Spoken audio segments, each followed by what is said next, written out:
to the Hoop Collective podcast. We talk about the NBA, which we are doing with 6 minutes to go in the Laker Warriors game 2, because we love our colleague at ESPN, Tristan Thompson, but when he came in the game, we thought it was a sign we could begin the podcast. Joining me, this is an all New York City pod right now. We're all in New York City.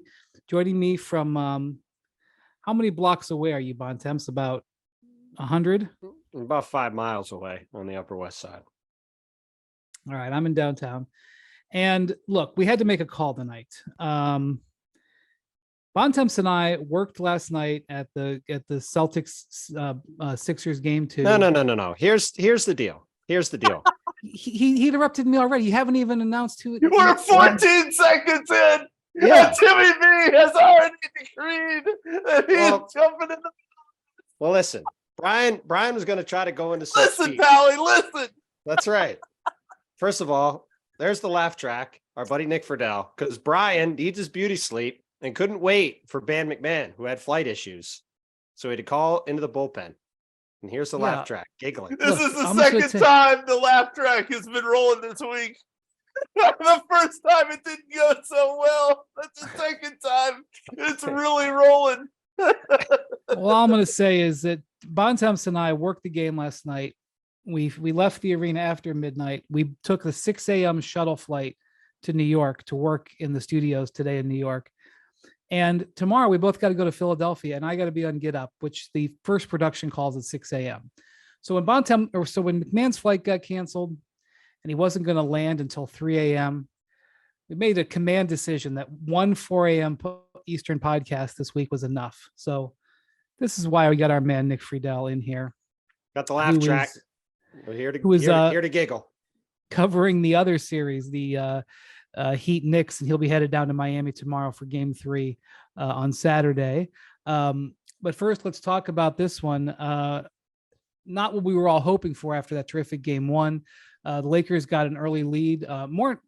Strangely, if I had told you before the game, Bontemps, that, Kevon Looney was going to be compromised in some way, he's ill, he still played a little bit, would you have guessed they would have started Michael Green? That's what Steve Kerr did. That surprised me.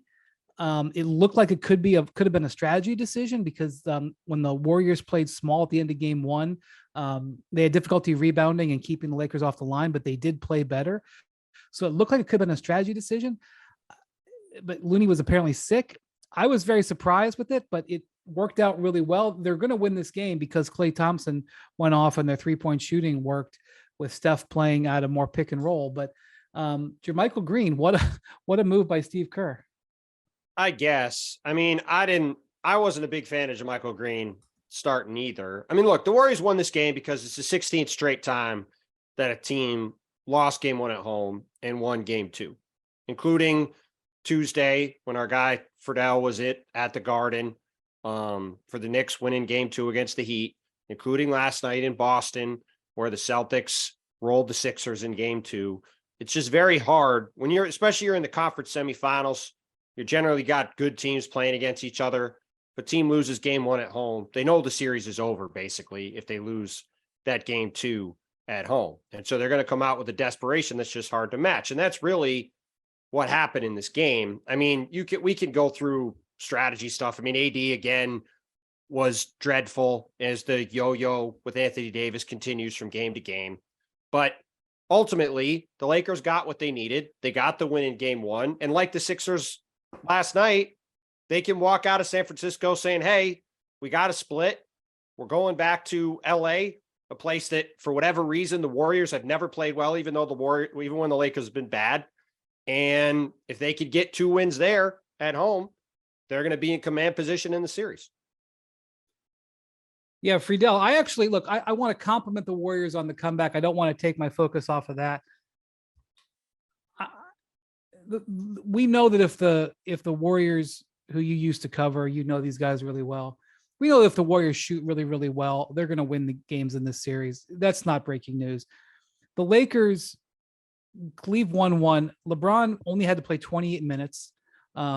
He almost got thrown out of the game he had a quarrel going on with Tony Brothers, which ended up being the most interesting thing in the second half, I think, the referee. And I think it's, he shot the ball well from the field, hit some threes, which he hadn't hit in the entire postseason. AD didn't play well, but only played 33 minutes. I think if you're a Laker fan, it's not the worst situation in the world. I just want our boy McTen to have the pull report exchange with Tony Brothers to see how that goes for that explanation. But this is exactly what the Lakers could have hoped for. They get the win, they go back. The thing that worried me for the Lakers coming into game 2 is, guys, we saw those stories. Oh, they extended LeBron and AD. They played them so many minutes. That's the concern if you're the Lakers in this series. It's not that you can stand toe-to-toe with the Warriors. It's we got some older guys. We've got some guys who have become injury-prone, who have stayed on the floor to this point, specifically with AD. Can they maintain the same level they had in game 1 when you are running around chasing Steph over the course of a 7-game series? It's why I still believe the Warriors will end up winning this series, and I feel confident that the depth they have on top of where Steph is at will shine through, because the Lakers so desperately need LeBron and Davis to play the same way all the time if they're going to win. Yeah, I mean, look, AD's got to be the best player in the game for them to win. He was dominant in game 1, and he was terrible in game 2. And like, now with this series, to your point, Nick, going every other day, like, let's see if he can have those kind of efforts every other day for 2 weeks, because he's going to have to do that for them to win this series. Like, he's got to play in the way he did in game 1, which, by the way, he put up numbers that only Wilt, Shaq, Elgin Baylor, and I think Kareem have ever done with the Lakers. Like, that was an immense performance. And it came down to the final possession, right? Which, and the Warriors were home. The Lakers will get an advantage for playing at home. I think Darvin Ham had a really good game plan for Steph. I think one of the things that you hear about Steph is it's very hard to guard him because you never know where he's going to go. They don't have plays per se. They have like process. And so it's hard to guard him, and he relocates so well. And there's such good feel with him and Draymond and him and the other players, but they do know what his tendencies are, and they guarded against his tendencies off the ball. And Steph had trouble getting the ball. And so they put him on the ball tonight, and he had 12 assists in 30 minutes. And it's hard to guard him when he's at the top of the key in the pick and roll. Now it's more taxing on him, that's for sure. And the reason he had 12 assists tonight was partially because their offense was functional, and partially because Clay was unstoppable shooting the three. What was he?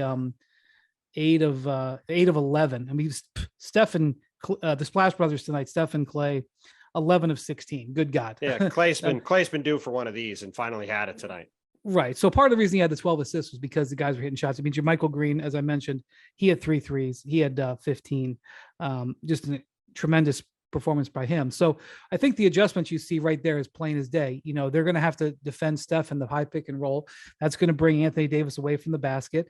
And, Jeff Van Gundy mentioned this in the game.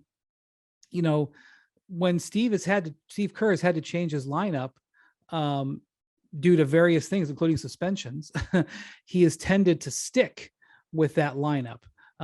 He doesn't automatically go back. In the last series after Draymond was suspended and they won, he kept, Poole in the starting lineup. Eventually that well ran dry, and he brought Draymond back for when they needed it. And it worked out. So I would expect to see Jermichael Green in the starting lineup again. The game is still not over yet. We don't know what Steve said, but I expect to see Jermichael Green in the starting lineup on Game 3 in LA over the weekend. Bontemps. Yeah, I mean, that's sort of what Steve. I mean, I think Nick would agree. That's sort of what Steve's move is. He sticks with what works until they lose a game. That's basically what he did in the Sacramento series. He stuck with that lineup until they lost Game 6, and then he went back to his traditional lineup in Game 7. I mean, we'll see if this was, a loony illness thing or a lineup adjustment thing. But, the other thing too is the Lakers you would expect to have a pretty significant free throw advantage in every game in the series. They currently have one less than the Warriors and didn't shoot a free throw till the very end of the first half. If Golden State can avoid fouling and sending them to the line, that's going to be a pretty significant swing in their favor. LeBron took no free throws. I don't know. I have to check with stats and info. The last time he had a no free throw playoff game. His free throws have been going down as he's gotten older. But one of the things he does is he attacks the paint. And in game one, he was definitely attacking the paint, especially. He looked pretty good. He looked pretty good today too. Yes, he definitely did. He definitely did. And not only with the 23 points, but he had 7 rebounds in not too many minutes. He looked good. To answer your question, LeBron has had 3 games with no free throws ever in his playoff career. Game 1 of the Eastern Conference Finals in 2007, game 5 of the first round series against the Suns a couple of years ago, and game 3 against the Spurs in 2013, all losses. And he's played 100 some odd playoff games. So he's played 273. 173. B, this is a perfect segue because you have told me for 10 plus years at this point, longer than that, I'm never betting against LeBron. Right. In a playoff series, I've seen it too many times.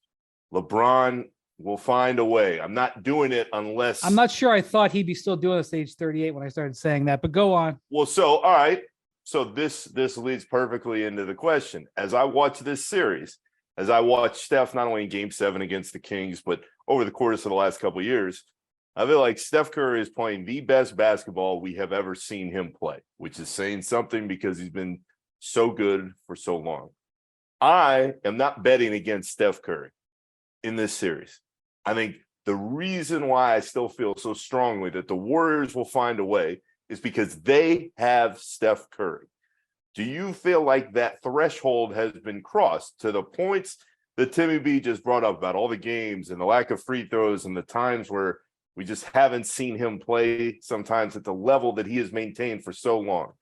Has that threshold been crossed where you say, hey, I'm not betting against Steph even in a series against LeBron James? Well, I wouldn't have bet on LeBron in the 2018 finals. So, I mean, it just depends on the quality of the opponent. That's called a cop-out answer. I mean, no, I don't think LeBron can beat anybody under any circumstance. I would just say that if I'm going to make an error, I'm going to make an error believing in LeBron more than I'm going to make an error in not believing in him. And I stand by that. What I suspect will happen in both this Warriors-Lakers series and the Celtics Sixers series, I'm not so sure about the Knicks series because so much of it, I think, rides on Jimmy Butler. What I suspect is going to happen is that the home teams will win game 3. That Friday night, Joel Embiid will get his MVP. The crowd will be crazy. I expect him to play better than he did in game 2 when he was knocking off the rust. And I expect them to just get a home win. And I expect the Lakers to win at home. And then game 4 will tell us what will happen in the series.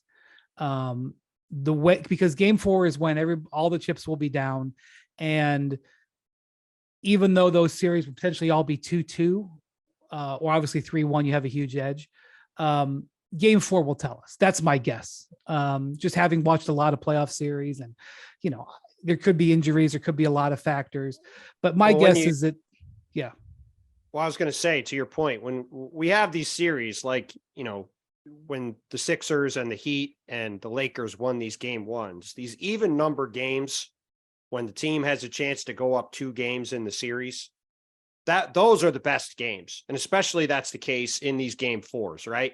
Like if the home team wins those game 4s, if the Sixers win, if the Lakers win, if the Heat win, you go into game 4 in all those series and the road team has to win the game to get back home court advantage, or they're down 3-1, right? We saw that with the Grizzlies in the first round. The Lakers come back and get that. No, the Lakers come back and get that win. It's a great game, goes down to the end. What other series did we see it in? Warriors. With the Warriors Kings, right? Warriors come back, right? Have the crazy ending. Those are the games, and then same with game 6, right? We saw Jimmy Butler last year. We saw Steph and the Warriors in the finals in Boston, win that game 4, come back in the fourth quarter and win. Those are the games when you go back through time and look at it that are really the ones that swing series one way or the other. And that's where you really find out where it's going to go. So I agree. Sort of regardless of who wins, we're in a nice spot in all 3 of those series where whoever wins game 3, we're going to have a 2-1 advantage going into game 4. And that's probably my favorite game of any playoff series outside of a game 7 because of just how big that game is.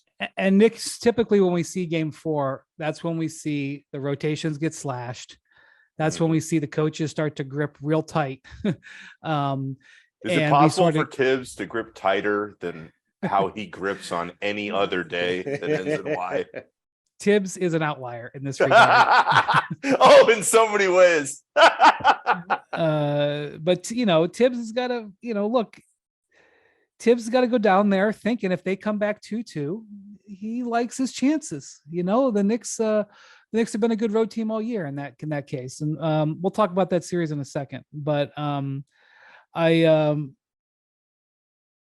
Davis may not have to go for 30 and 20. I mean, that was an extraordinary performance, but he is going to need probably 4 of those type of efforts where he's that involved, and he just didn't deliver it. He's got potentially 5 more chances to do it 3 more times. And if he does, I think the Lakers have a great chance. And, look, if Steph and Clay shoot like this, the series will be over quick. But I don't think that you should react to this. I think say the same thing about the Celtics series.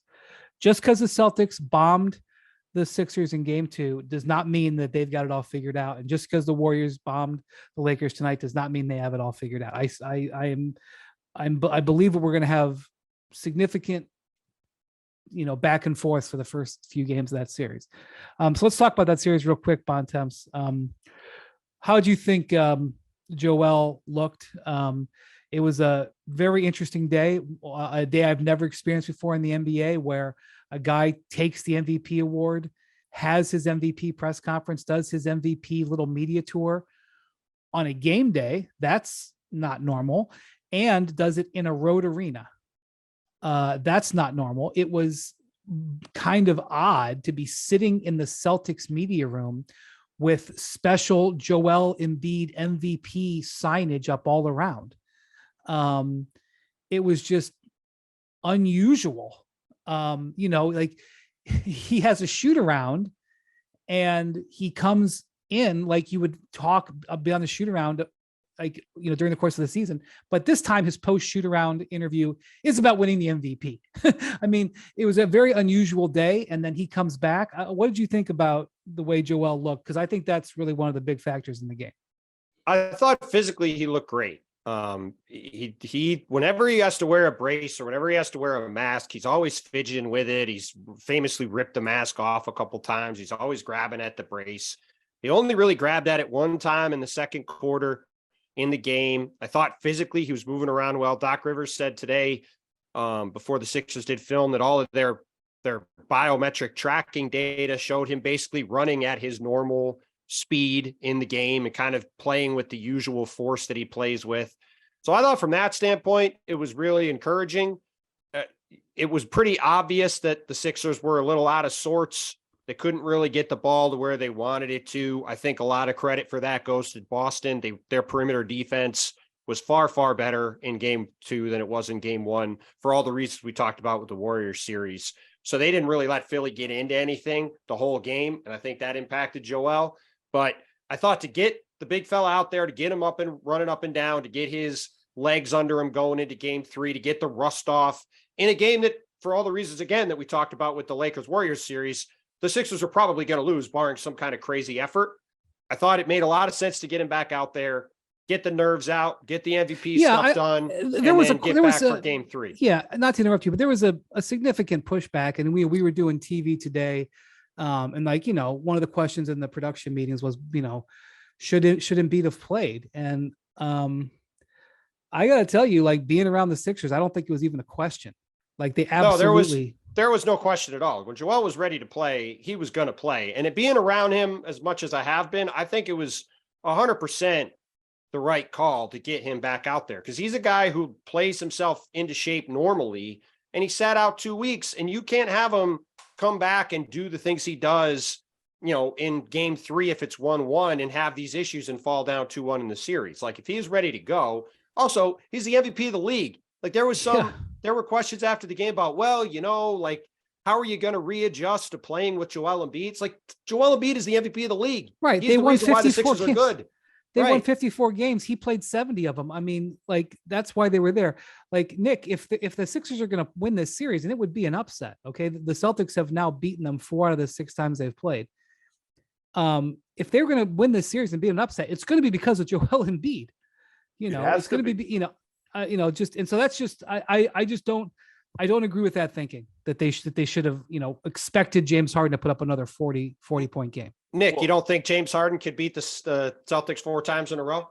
No, don't get the track started again. I got that coming back at me enough on social media after James' unbelievable game 1 performance, but no, by the way, you were right about that. The Sixers, I don't think, would say James Harden would win them 4 games in a row without Joel Embiid. So the timing wasn't great on all that, but shout out to what happened was Kellerman.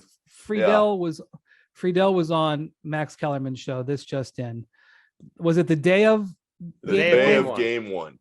And basically Kellerman was like, Harden could have 40 tonight, and Nick was like, I do not believe that will happen. I think I summarized that for you, Nick. Yeah, the part that Max had me going on is he said Harden can turn into an offensive juggernaut and carry the Sixers through without Embiid, and I laughed a lot. Now, to Max's credit, at the end, he always has this Max fact, and he said Harden's going to score 40 tonight, and the Sixers are going to win it, which I chuckled at the end of the show too. But the context of that conversation was, can Harden turn back the clock to a point where he's going to start dropping huge numbers again and carry the Sixers without Joel, of which I flatly don't believe. But what I would ask you guys, having lived that series the last few days, is I came in, my thoughts about Harden aside, having watched what happened at the end of Houston, the end of Brooklyn, and what's happened throughout this season in Philly at times, I just thought the Celtics were so much better. The Sixers could get a game or two. Joel comes back, has a big performance. After 2 games, are you guys swayed at all in the idea that there is a legit path for the Sixers to win this series? I always thought there was a legit path for the Sixers to win the series. And it's because the Celtics can't get out of their own way. The Celtics should win the championship, probably. If you just look at their team, they have the deepest team. They probably have the most talent. They've been to the finals before. They can play every way in the modern NBA, right? They can run out there with Al Horford and Robert Williams and play 2 bigs. They're going up against a team like the Lakers. If they're playing a smaller team, they play Golden State, say, they can run out Marcus Smart, Derek White, Jason Tatum, Jaylen Brown. They can run a track meet with anybody. They've got Malcolm Brogdon, who's a 50, 40, 90 guy, basically coming off the bench. They're barely even playing Grant Williams, who's a really good 3-and-D guy. Like, they have the definition of an embarrassment of riches from a depth and talent standpoint. And yet the Celtics mess around all the time. They messed around in the Atlanta series. They messed around in the finals last year. They messed around. I mean, remember we both were at game 7 of the conference finals. Yep. They messed around there. Like, they should win this series. They should roll through the conference finals. They will have home court advantage in the NBA finals. They probably should be favored to win the championship. I think they have the shortest odds right now to win the championship. But can the Celtics get out of their own way? And in game 1, they could not. They didn't get up enough threes. They were lackadaisical throughout the game. They should have been up 20 after the first quarter. Just lost their focus in the fourth quarter offensively, which you wouldn't think would happen in a playoff game. But they lost their focus. They lost that game in the first quarter because they were 17 for 20 in the first quarter. It was a layup line and a dunk line, and they were getting wide open shots. I've never seen a team score easier than the Celtics in that first quarter of game 1, and they were up 5 or 7 after the first quarter because they just let the Sixers hang around. and the game should have been over right then. And that's just sort of an example of the way they are. So I think Boston should win the series, even at 1-1. I think they've got more depth of talent. They match up well with the Sixers. Embiid is coming back from this injury, but can they actually get it done 3 out of 5 times? That I genuinely don't know if they'll have the focus to do it, because they have not proven capable of doing that all the time. And the other question is, can Embiid just lift them? Can Embiid have a game where he takes one that they wouldn't have won, or maybe even 2? And it's a Can big he have ask, the Harden game? Really? Well, maybe that's what it is. Maybe that's what it is. I mean, I think it's, and Joel is kind of, he's hedged a little bit on this, because he has made sure to point out to everybody that he should be out 4 to 6 weeks. And that, he came back in 2, but he gave his injury report, this is a 4 to 6 week injury. So he is sort of, laid the groundwork for the, he knows exactly what he's doing all the time. Yes. And I wouldn't be surprised if does. I wouldn't be surprised if he mentions the 4 to 6 week number again, just in case you missed it the first time. I suspect it will be mentioned after every game the rest of the playoffs, no matter how long they go. He came out last night after the game and said, there's no excuses. But by the way, I was supposed to be out 4 to 6 weeks. Yes. Those 2 answers will happen after every single game. Right. Okay. So that's what Joel does. But Joel's also a brilliant player. And it's possible he has a performance or 2 that elevates them. It's why he won the MVP, because we saw him do it regularly. Well, and look, we haven't even talked about Denver and Phoenix yet, right? But we spent the last couple of years talking about Joel Embiid and Nikola Jokic so much, and whether you can win a championship with a true center in the modern NBA. And you know what? For both of those guys, it is sitting right there. Like, Denver has to win this series with Phoenix. It will be a catastrophe at this point, frankly, if they do not. Chris Paul's hurt. They've got a 2-0 lead. They absolutely have to win that series as the number 1 seed. They're going to have home court advantage in the West Finals. Like, this is their chance. This is Jokic's chance to break through and win. And it's the same thing with Joel. I agree that they're underdogs in the series. At the same time, they've got home court advantage. He's getting the MVP on Friday night. He's back healthy. As he said, no excuses. I'm on the court. Like, to your point, Nick, can Joel Embiid lift these guys up? Can he have 2 or 3 monster games and get these guys through this series? Because if he does, they're going to be significant favorites to make the NBA Finals. And he's got a chance to do all the stuff that he's talked for years about wanting to do. So for both of those guys, it's the same question. Can they take advantage of this opportunity? Because both of them may not have a better one than they've got right now.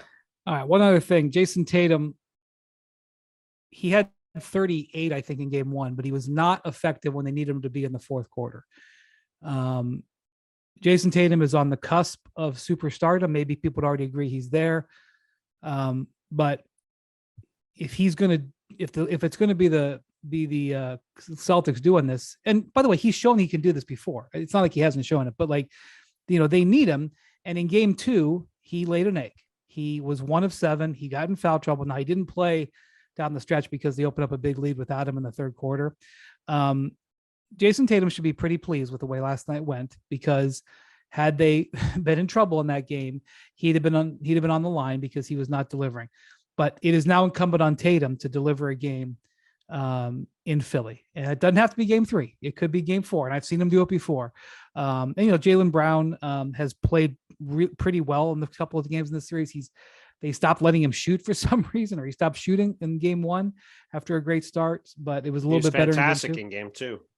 So yeah, he was the best player on the floor in game 2. It doesn't have to be Tatum, but I suspect that it's going to come down to something that Tatum can do. We all know he can do it. So that we are setting up to have a good weekend in Philadelphia, Bontemps and I going to games 3 and 5. Okay, Nick, want to talk about your series with the Knicks and the Heat. I feel like this series is going to be determined by the health of Julius Randle versus the health of Jimmy Butler. Butler out, Randle in, the score changed. I know that Brunson had a huge second half. You wrote a really good story about Brunson kind of having to give himself a pep talk because he said he was feeling sorry for himself because of how he didn't play great in the first game and a half. obviously, and like, by the way, being in New York right now, I'm, running into all these people on the street and at LaGuardia and other places who just instantly want to talk about Knicks and the love of Jalen Brunson. Nick and I had dinner tonight. This guy came up at dinner and he was just want to talk about Jalen Brunson. B, They come on love now. Brunson. You're bearing the lead of this whole story. Timmy B, we're sitting at dinner. We're in the middle of a conversation, and this kid walks up and he's like, Brian, oh my gosh. He was like a 30-year-old. Well, okay. This 30-year-old comes up, Brian, I'm a huge fan. Has not a clue who I am. Fine. I mean, that's happened everywhere I go with me. Sure. In You and me many both. countries. In That's several right. countries. We're in right. Dublin last summer. These people walk up, Brian Windhorst, oh my gosh, not a clue. Hey, that's cool. But the part that really had me cracked up, if you can believe it, is this 30-year-old dude who was very kind and he's clearly, probably like 24. And if he hears this, he's like, oh my God, I look old. this dude is like, can I get a picture? Again, not a clue who I am, just hands me the phone. I'm like, here, random dude sitting at the table with Brian Windhorst, take this picture. And I'm like, All sure, right. Well, anyway, absolutely. that So we wasn't take the a few point of the story. pictures, and it was unbelievable because it was just like, oh man, this is my guy. This is my guy, B. Well, Nick, next time someone asks you to take a picture of me, hold the phone up high. You don't take a shot coming up my nose. I feel like I'm talking to and Timmy light. B's wife, Kelly, right now. Well, She kills me every time I take height, a picture. Height and light, okay? Height and light. I know it. There you go. Okay. learning Well, we this didn't lesson have one more we didn't time. have great light, and we sure as heck didn't have height. Okay, that wasn't the point. The point is, I was still You wearing. got to take care of this. You got to take care of the star, Nick. That's really the star. I was- You got to take care of the Absolutely. star. I was still Absolutely. wearing I'm my an makeup Instagram for- boyfriend at this point. I was still wearing my makeup from being in the studio, so luckily that was fine. So, but my point is that everybody's going goo goo gaga here about Jalen Brunson, and I get it, but I don't know, Nick, if this is going to come down to Brunson, or if it's come down to Jimmy and Julius Randle's health. The difference to me early on in this series, compared to where the Knicks were throughout that time against Cleveland. Cleveland wilted in games 3 and 4, and Timmy B was sitting right next to me, more than any team I've ever seen in a pressurized environment. That team walked into the Garden. It was roaring. They needed to make shots late, especially in game 4. It just didn't happen. They were not ready. They weren't ready. They're young. We could go through the reasons, but they were completely shook by what happened in the Garden. You know who was ready for game 1? Miami. Miami was ready. Well, and there's the difference. Miami, late in that game, never wavered at all.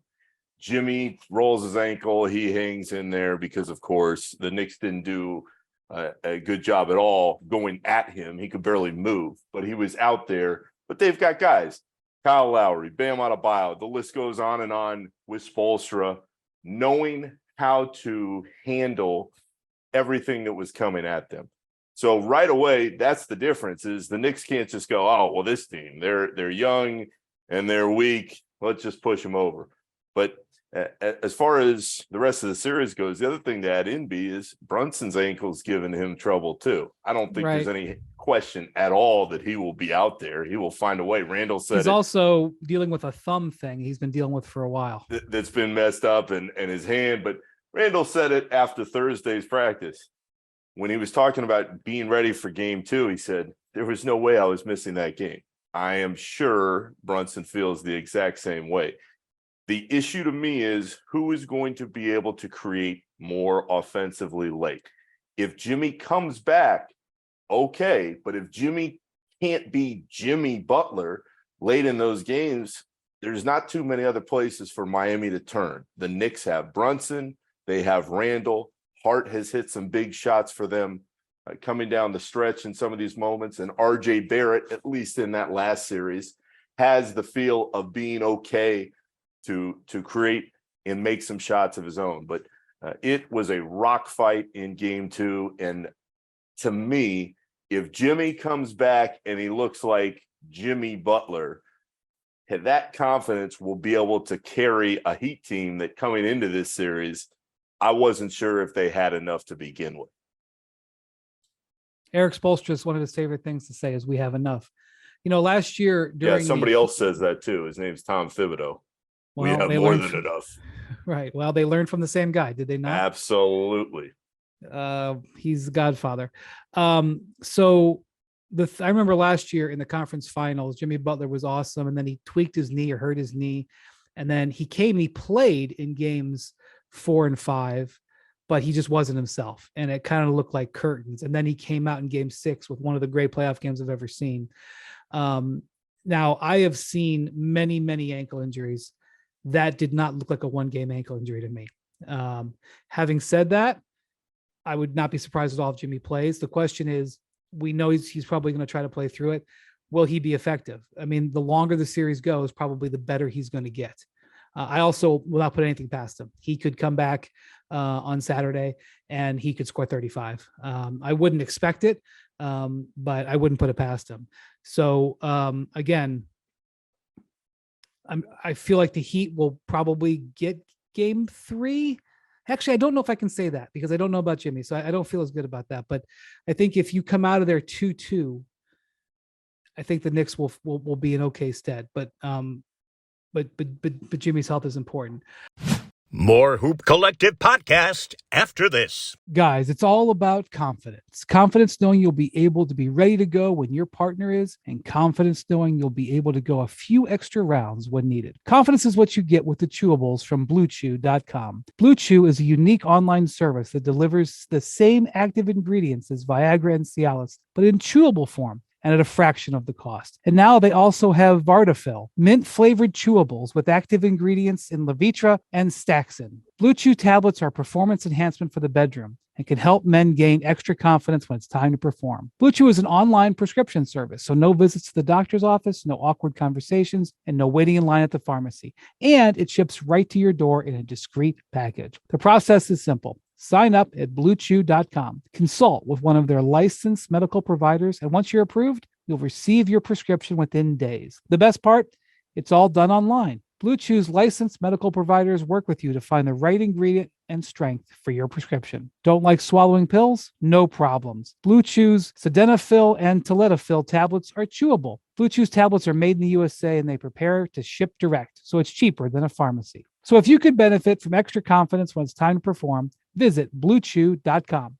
And here's a special deal for our listeners. Try Blue Chew free when you use our promo code HOOP at checkout. Just pay $5 shipping. That's BlueChew.com, promo code HOOP to receive your first month free. All right. Before we go, I wanted to talk about the big transaction that happened in the NBA today. Mike Budenholzer being let go by the Milwaukee Bucks. It's not often that you see the team with the best regular season record fire their coach, but it has happened before. I've seen it. I remember Mike Brown being fired when he had the number 1 overall seed in 2010 when the Cavs were upset in the second round. Not often the 1 seed with the best record in the league loses to an 8 seed in the first round either. It's happened a handful of times. The tactical stuff that Bud did in that series was hard to get past. And as you've talked about before, Bontemps, Bud is Bud. And while they've maybe updated the app a few times, Bud is pretty much Bud. They did alter their 3-point defensive strategy mildly this year, and it did serve them well. But if you don't like the way Bud is going to operate, then you're probably going to have to move on from him because he's not really going to change. And the tactics didn't work. And the Bucks have a very challenging summer coming up in front of them, Bontemps. Yeah, I mean, look, when you lose like the Bucks lost in the first round, there's going to be at least one fall person, and there might be more. And Mike Budenholzer is a guy who, let's be honest, if the Bucks had lost to the Nets a couple of years ago, Kevin Durant's foot was a few inches farther back, or if they just lose in overtime in that game 7 in the second round, he would have been fired then. Like, he wasn't going to make it to the next season at that point if he didn't win that series. So it's obviously he went on to win that championship and did a great job getting the Bucks over the line that year. But this is not a guy who, has been, fully comfortable in this job for a while. And again, the way that series went, there was going to be some fall people. And now you look at a summer ahead for the Bucks where, like you said, you have, as you've talked about a couple of different times, you've got the looming situation of Giannis Antetokounmpo having the ability to extend his contract in September. And is he going to be interested in doing that? You have Chris Middleton with a player option on his contract. What is he going to do? You have Brook Lopez heading into unrestricted free agency. What is he going to do? You have Drew Holiday, who has 1 year left on his deal before he can be a free agent. He can extend, I think, in February. What is he going to do? And then they've got Jay Crowder, Joe Ingles, Wesley Matthews, all as free agents. What are they going to do with them?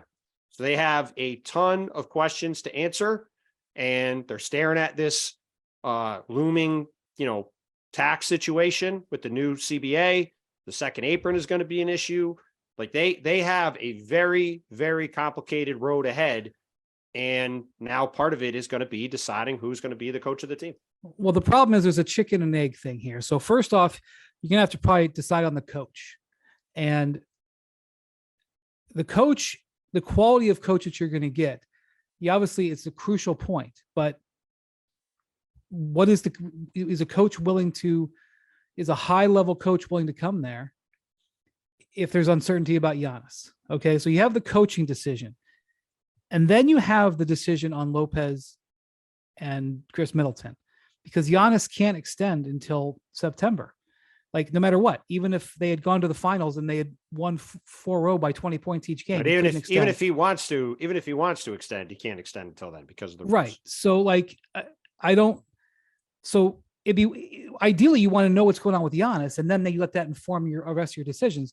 And I mean, Giannis may give them some indication, but why would he? Well, and as we've talked about before, go back to when he signed the Supermax. He signed the Supermax after they traded for Drew Holiday. So there was a chicken and egg thing there too. They knew if they got Drew Holiday, he would stay. They got Drew Holiday and he stayed. Right. So it's going to be hard for the team without having the greatest feel for Giannis's decision to then make these other huge decisions, which if you sign two guys in their 30s to medium to long-term contracts, and then you don't get the extension from Giannis, you put yourself in real jeopardy, especially because of the way the new rules limit your team building. But let me just say this. When Kareem Abdul-Jabbar asked to be traded from the Bucks in 1973, I think it was, maybe he asked in 72 and they traded him in 73. The Bucks didn't get back to the finals for 50 years. This is a non-renewable. It was a couple years later. It was 75, but still same difference. Okay. Same difference. Okay. They can get back for 45 years. Giannis is a non-renewable resource. So this is what I remember having these conversations in Cleveland about LeBron, and it was not really comparable because LeBron was older. But the Cavs traded everything. And, the one thing that helped grease the skids out of LeBron, out of Cleveland was the trade where they took the draft pick for Kyrie instead of taking, more ready players. And the ready player that they got was Isaiah Thomas, who they quickly learned was injured, career defining injury, unfortunately. And so, but they traded everything else and it still wasn't enough. And LeBron was still annoyed. So I would just say, before people start making assumptions and before the Bucks are like, man, we can't give Brook Lopez, blah, blah, blah. Just understand that if you don't exhaust every situation with Giannis, that you may regret it. Yeah. If you decide to do something, you may be in a better position to rebuild someday in the short term, but you're not going to probably get another player like that back. So I would do everything I possibly could to keep him there, Nick. And we have a new owner with the Bucks, and we also have a governor change.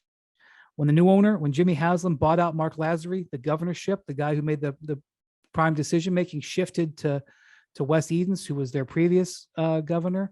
And so I think it's a little bit, I don't think we should make assumptions about what the Bucks are going to do. I've talked to Giannis about this several times over the years, and he has said repeatedly that all he wants is to be one of those guys who plays with the same team forever.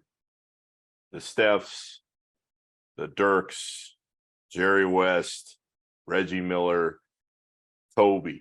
He wants that, but that was a few years ago. Do we think that Giannis is at a point now in his own career where he says, I just don't think the future is as bright in Milwaukee. There's this coaching change. We don't know who's going to land in there, that it's a legitimate possibility now for the Bucks to consider. And this speaks to exactly your point, B, that they could exhaust everything possible, but there's still a chance that he ends up walking away from the only team he's known.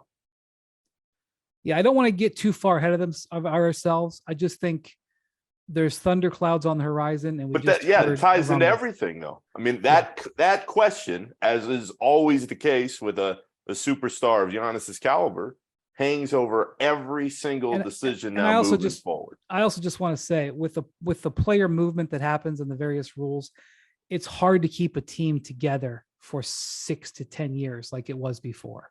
And now it's become that much harder with these new rules. These new rules are designed to break teams up.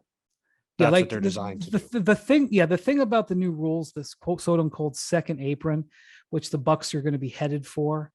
If you have that second apron, it buries you.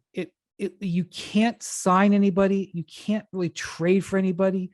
Your draft picks are automatically kicked to the back of the first round. Like, it is a target on the Clippers, Lakers, and at least the Nets when they started negotiating it. The Nets have since broken down, but like, it is an absolute target to keep these teams from being able to maneuver. And that's what the Bucks are potentially facing here, is they are facing the fallout of like the Warriors winning the title and the Nets and the Clippers paying so much money in luxury tax. So I still think it's a very attractive job, because why wouldn't you want to coach Giannis? You're going to walk in and have a chance to coach a playoff team or to coach a championship contender. But I do think it's a question that if you're a high profile coach, I'm not going to throw any names because I don't want to be, but if you're a high profile coach who's either available or could become available, these are questions you're going to have. Well, your first two questions are, what are you doing with Chris Middleton and what are you doing with Brook Lopez? Those are if you're interviewing with Milwaukee, those are the first two questions you have. Are you guys going to keep Brook Lopez? Are you going to keep Chris Middleton? How are you going to build out the rest of the roster? Are you going to go over the second apron? Are these are questions that they need to answer, because the answer to any of those questions is no, or we're not sure.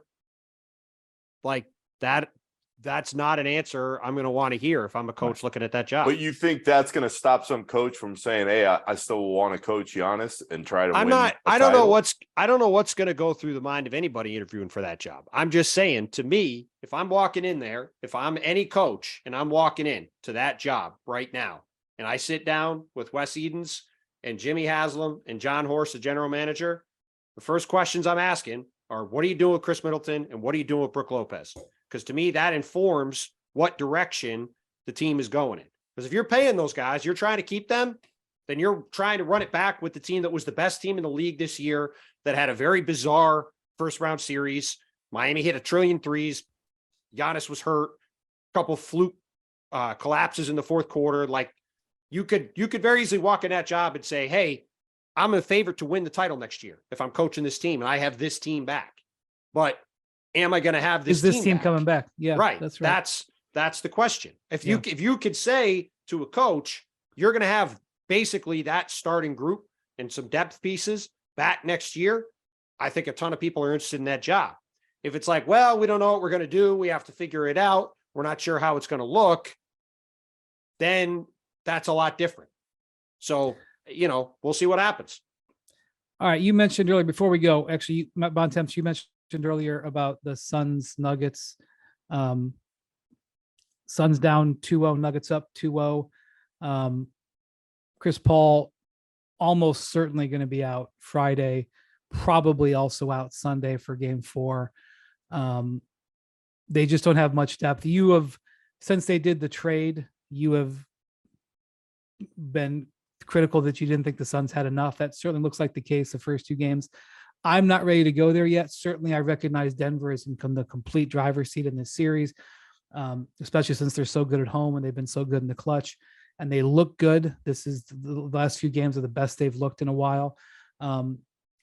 I suspect you will see the ball more in Durant's hands. One of the things that's happened with this team, they've had a lot of success initially with Durant, even though it was spread out and not really against top level opponents. I mean, even Kevin said that when they finished off the Clippers in the last round, Kevin openly said, look, we've been lucky. We haven't played teams that are whole, either in the regular season or the playoffs. And now they're playing a team that's whole and they're suffering, but they haven't, in my view, done a good enough job to feature Durant. They have basically featured Booker and made Durant the floor spacer secondary option. And the thing is, it worked. They won a lot of games.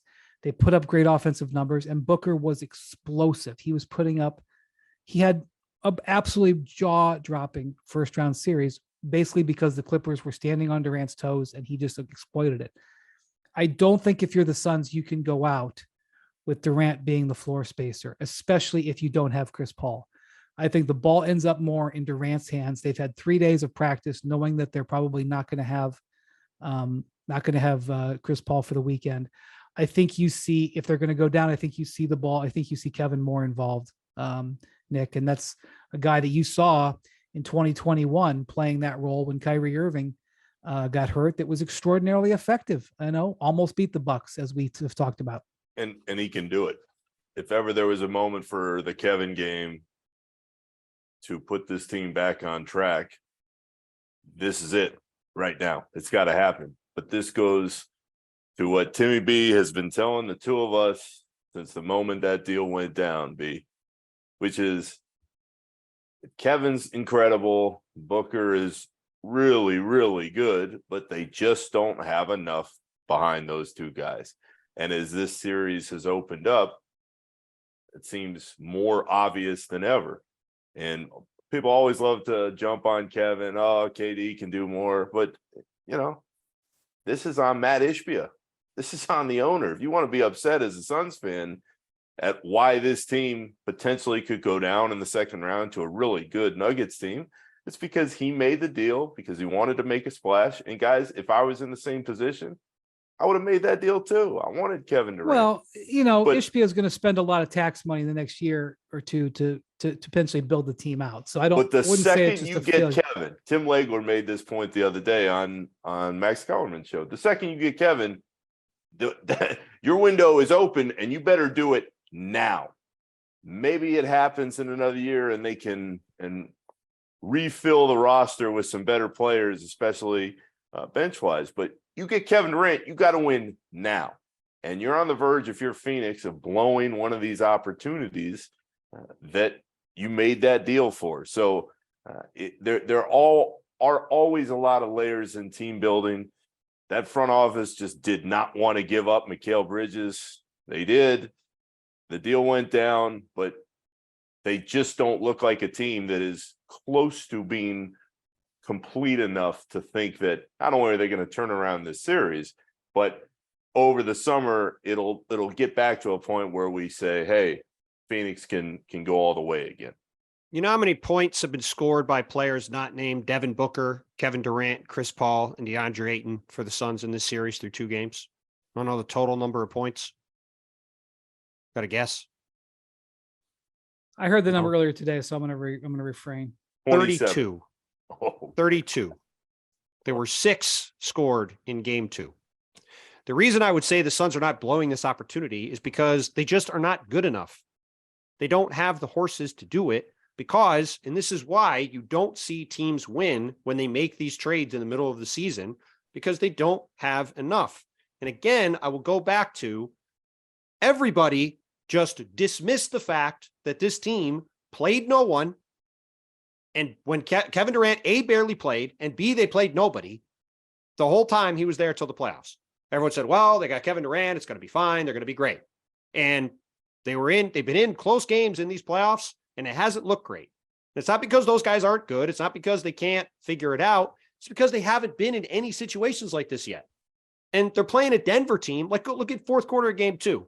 Yes, Chris Paul got hurt, and it sucked to see him walk off again from a playoff game with an injury. That was brutal to see. Though with the number of minutes he was playing, again, it's not exactly a shock he would get hurt. But the Denver Nuggets have a core group of players that have been together for hundreds of games now, over several years, and have been to the conference finals and have been in the playoffs and have played together. Jamal Murray, Nikola Jokic know where they are every second they're on the court, right? They're in a basically tie game in the fourth quarter with the Suns. They just run away from the Suns in the fourth quarter. It's not a coincidence that happened. It's not a coincidence that the Suns put that game away, even though Jamal Murray had an awful game, because they have been in those situations before more times than they can count, and they know where their guys are going to be, and they know exactly what they're doing. And the Suns just don't. You combine that with the fact that they don't have any depth, and now they don't have Chris Paul.